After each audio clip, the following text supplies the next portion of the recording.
எசேக்கியேல் 47வது அதிகாரம் 8வது வசனம். அவர் என்னை நோக்கி, இந்த தண்ணீர் கிழக்கு தேசத்துக்கு புறப்பட்டு போய் வனாந்திர வழியாய் ஓடி கடலில் விழும். இது கடலில் பாய்ந்து விழுந்த பின்பு அதன் தண்ணீர் ஆரோக்கியம் ஆகும். இங்க அந்த நதி தேசத்துல முதல்ல போகிறது, நாட்டுக்குள்ள தேசத்துல போகுது.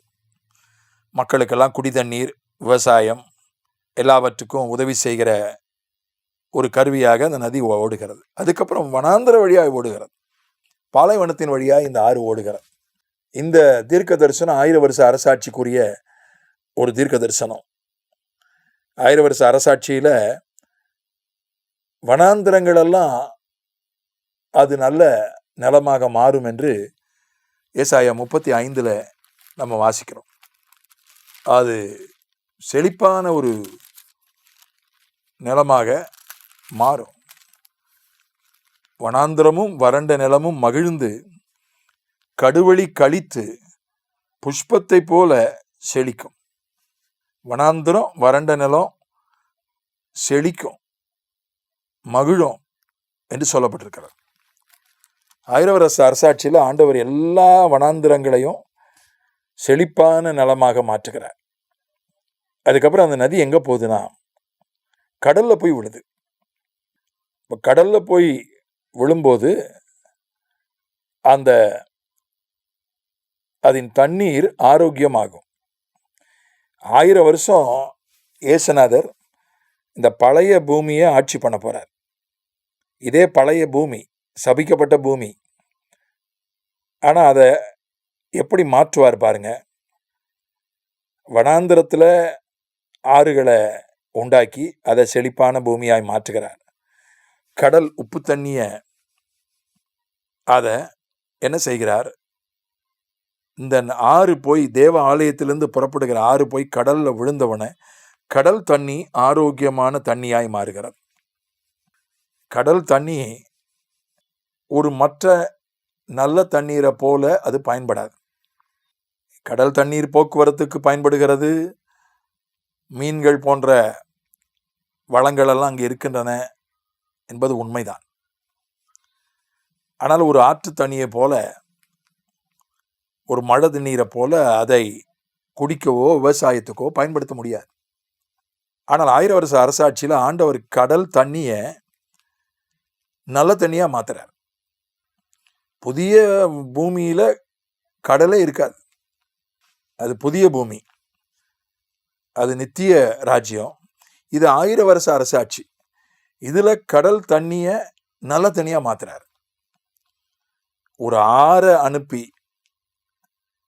அந்த ஆற்று தண்ணி போய் கடல் தண்ணியில விழுந்த உடனே அது நல்ல தண்ணியாய் மாறுகிறது. ஆற்று தண்ணி கொஞ்சம் அளவுல கொஞ்சம், கடல் தண்ணி அளவுல ரொம்ப அதிகம். கொஞ்சம் தண்ணீர் விழுந்து அதிகமான தண்ணீர் மாறுகிறது. அதுதான் ஆண்டவர் செய்கிற ஒரு அதிசயம், ஆண்டவர் செய்கிற ஒரு அற்புதம். அதனால அந்த உப்பு தண்ணி, இந்த ஆறு முதல்ல தேவ ஆலயத்திலிருந்து புறப்படுகிறது, அவ்வளோ சந்தோஷம். தேவனுடைய சமூகத்திலிருந்து புறப்படுகிறது, ரொம்ப சந்தோஷம். அதுக்கப்புறம் தேசத்தின் வழியாய் போகிறது. தேசமும் நல்லா இருக்கு, அங்க விவசாயம் இருக்கு, மக்கள் இருக்காங்க, அதுவும் சந்தோஷம். அதுக்கப்புறம் வனாந்திரத்துக்கு போகுது. வனாந்திரத்துக்கு போகும்போது அது வனாந்திரத்தையே மாற்றுகிறது. அது தேவாலயத்திலிருந்து புறப்படும் போது தேவாலயத்தை மாற்றுவதில்லை. தேசத்தின் வழியாய் ஓடும்போது தேசத்தை மாற்றுவதில்லை. தேசத்துக்கு உதவியாய் இருக்கிறது, நன்மையாய் இருக்கிறது. ஆறு ஓடுவது குடி தண்ணீருக்கு, விவசாயத்திற்கெல்லாம் அது பயன்படுகிறது. ஆனா அது வனாந்தரத்தை மாற்றுகிறது. வனாந்தரத்தின் வழியாய் போகும்போது தான் வனாந்தரத்தையே மாற்றுகிறது. அதனால அந்த காரியத்தை நம்ம புரிந்து கொள்ளணும். கர்த்தர் வனாந்தரத்தின் வழியாய் நம்ம எடுத்து செல்வது, அது பல நோக்கங்கள் உண்டு, பல காரணங்கள் உண்டு. அதுல ஒன்று அந்த வனாந்தரத்தை நாம் மாற்றும்படியாய். கடலிலே போய் நான் ஒரு நல்ல தண்ணீர் உள்ள ஆறு போய் உப்பு தண்ணீர்ல போய் கலக்கணுமா என்ற அந்த ஆறு நினைக்கலாம். ஆனா அந்த கடல் தண்ணியையே மாற்றுகிறது. கடல் எவ்வளவு பெருசா இருக்கு, நான் ஆறு எவ்வளவு சின்னதா இருக்கேன், நான் எப்படி இந்த கடல் தண்ணியை மாற்ற முடியும்? கர்த்தர் கிரியை செய்வாரேனால் நிச்சயமாக அது முடியும். அது கடலில் பாய்ந்து விழுந்த பின்பு அதன் தண்ணீர் ஆரோக்கியமாகும். அதனால அப்படிப்பட்ட ஒரு ஆசீர்வாதம், அப்படிப்பட்ட ஒரு நன்மை.